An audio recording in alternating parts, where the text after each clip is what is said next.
I'm joined at this hour by Anis Sajan, our cricket expert, and Gautam Bhattacharya, the senior associate editor of Gulf News.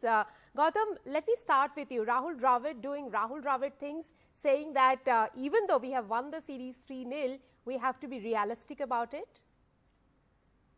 Yes, absolutely. I mean, the number of things that Rahul has tried here. First is, with a number of 3 to 4 top players not playing. Right. Getting in Venkatesh Iyer, getting in Harshal Patel, and then today, the idea of batting first, that remained an area of concern, so that they also tried. But yes, there's a long way to go still. Anis, coming to you, you wanted to see how India fares by batting when they won the toss.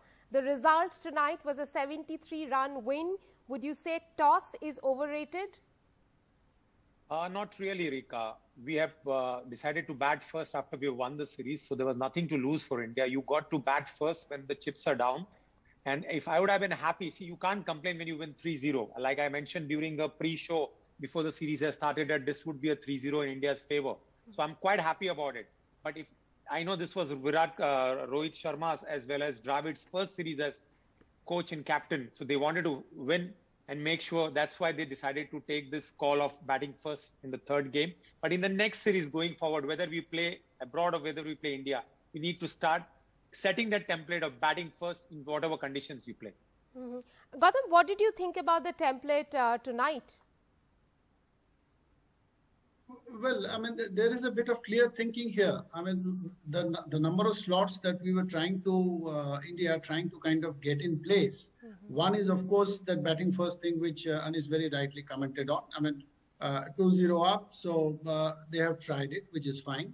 The other thing is that number 6, we are getting to see 3 matches Venkatesh Iyer got, and you've got Harshal Patel. So they're making the most of, try and see how the others are trying to shape up to fill into Hardik Pandya's role if need be, if he cannot bowl. And, the other thing is, of course, the return of Ashwin. I think that is also a big plus on those 2 matches that he played. The return of Ravi Ashwin is a big plus, but tonight Akshar Patel shut the door on the Kiwis. In fact, with those 3 wickets, 3 for 9 is his best figures in T20 cricket. Anis, would you say Akshar together with Jadeja and Ashwin will make for a very potent combination for India in the test matches coming up? Without a doubt, I wouldn't be surprised if India play all 3 of them. They all 3 are going to play the test matches. And if they make the same wickets which they made against England, that test match is finished within 3 days and 2.5 days. Probably 1.5 days to 2 days. I'm sorry to say that, but that's what India's strength is. And they're going to make them play all 3.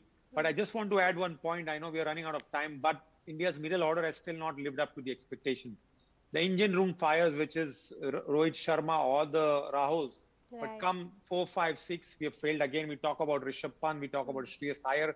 These are limited opportunities they are going to get, because when Virat Kohli and the other guys come in, they're not going to get the chance. So whatever chance they've got, they need to grab it with both hands, because we are just probably 20 games away from the World Cup.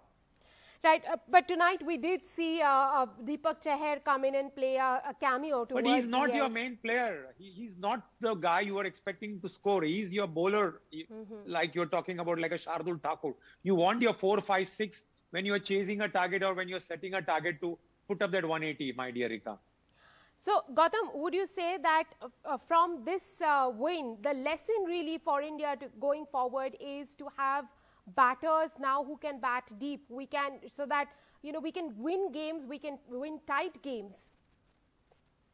That had been an issue. I mean, we shouldn't forget that this is the same New Zealand against whom we messed up the script in that crucial second game. I mean, more than the Pakistan game that came back to hurt India later.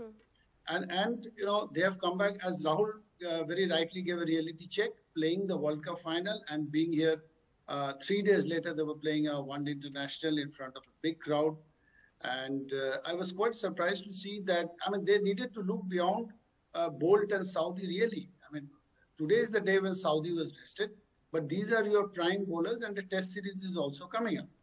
So what they did was they rested Jamieson for the test series. Right. So that's how it is. I mean, the problems, it's still too early to say whether they have been sorted, but there is possibly a move in the right direction with a couple of steps that have been taken. Anis, would you say tonight was a bit of an audition for the spinners from both the sides with the test series around the corner? Oh, yes. And once again, Santner proved why he's always handy against us. So did Ish Sodhi. That They've brilliant always catch done of well Rohit against Sharma. India. Yes, that was a fantastic catch. You know, such catches do stick once in a while. But like you mentioned, these two spinners have always done well against India. And I don't know, come the World Cup, they do well. We won against them in 5-0 in New Zealand. We won it now. But in between, when the big matches come, they turn up and beat India. So we'll have to get that monkey off the back by beating them in World Cup matches. Right, As much as these wins are good. Over the line against them. I think we are short on time. Gautam, I'll have to ask you a little bit about Rohit Sharma. He will be resting for the test series. It's a little bit of a milestone for Sharma, this series, 159 runs, picking up the man of the series. This was his first series as a full-time T20 captain as well. Yeah, no, he's resting for the first test from what I gather. I think he's coming back in the second. So, yes, I mean, it's once again in Indian conditions, you got to see Rohit carrying on the good work because he has really taken his test, the opener's role quite seriously. The difference in approach one got to see in England, I mean, which was one of the, Rohit Sharma 2.0. I mean, he's got nothing left to achieve in white ball cricket, and he's trying to do things in the red ball. Mm-hmm. Anis, when we are talking about resting of players and giving them a break before big series, would you say this is the time when all top players should rest out so that the best team, the best 11 is available for South Africa, because that is an important overseas assignment, and India has never won a test series in South Africa.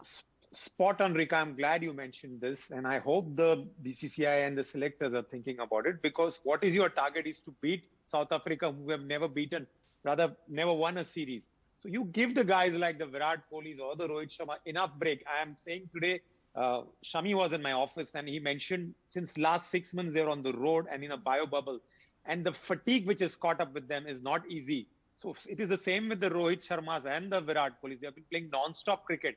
So if you don't give them break now and keep them fresh for that big series, then you might again complain, no, we were tired, we were fatigued. So let's not give them a chance to complain. Let them give us break. Let them give them break and keep them fresh for the big series. Gautam, let me ask you one final question. Mitchell McClenaghan has called this series meaningless. As a journalist, are you finding it hard to put context to content? Yes, we'll have to agree. We'll have to question the relevance of it. I mean, last time I remember when there was a 50-over series about which Virat Kohli had said the same thing, that there is a lack of relevance. So some of these bilateral series, they are kind of now being shoehorned. So you can question that. But as long as, I mean, this is the, this is the system that we are now following. If two boards agree, you can always have a bilateral series, and you cannot really stop it. Right. And that's why you get very last-minute developments of bilateral series coming up, 3 T20s, 3 ODIs like that these days. Well, the boards also have to have a realistic assessment of the situation now post-COVID, how things go and how many series can they play, and in all of these series, how many top players can appear. Well, thank you very much, Anis and Gautam, for joining me on the broadcast this evening.